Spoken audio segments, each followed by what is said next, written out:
Vote পরবর্তী হিংসায় মোট 61টা এফআইআর করেছে সিবিআই। 400-র মতো গুন্ডাকে অ্যারেস্ট করেছিল, আরও বহু গুন্ডারা বাকি আছে। যারা বেল পেয়েছে সকলের ক্ষেত্রে একই জিনিস হবে এবং আমরা সিবিআইয়ের কাছে অনুরোধ করব প্রত্যেকটা কেসে বেল পিটিশন ক্যান্সেল করার জন্য আবেদন করুক এবং ভিকটিম ফ্যামিলিকেও আমরা, যেহেতু তারা বিজেপির, তাদেরকে দিয়েও আমরা সুপ্রিম কোর্টে পাঠাবো যাতে প্রত্যেকটা কেস, আমাদের অভিজিতের কেস সহ প্রত্যেকটা যাতে বেল ক্যান্সেলেশন হয়।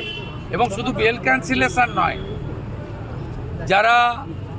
যাদেরকে ডেকেছিল সিবিআই, যাদেরকে এনএইচআরসি গুন্ডা ঘোষণা করেছিল, উদয়ন গুহ, পার্থ ভৌমিক, জ্যোতিপ্রিয় মল্লিক, পরেশ পাল,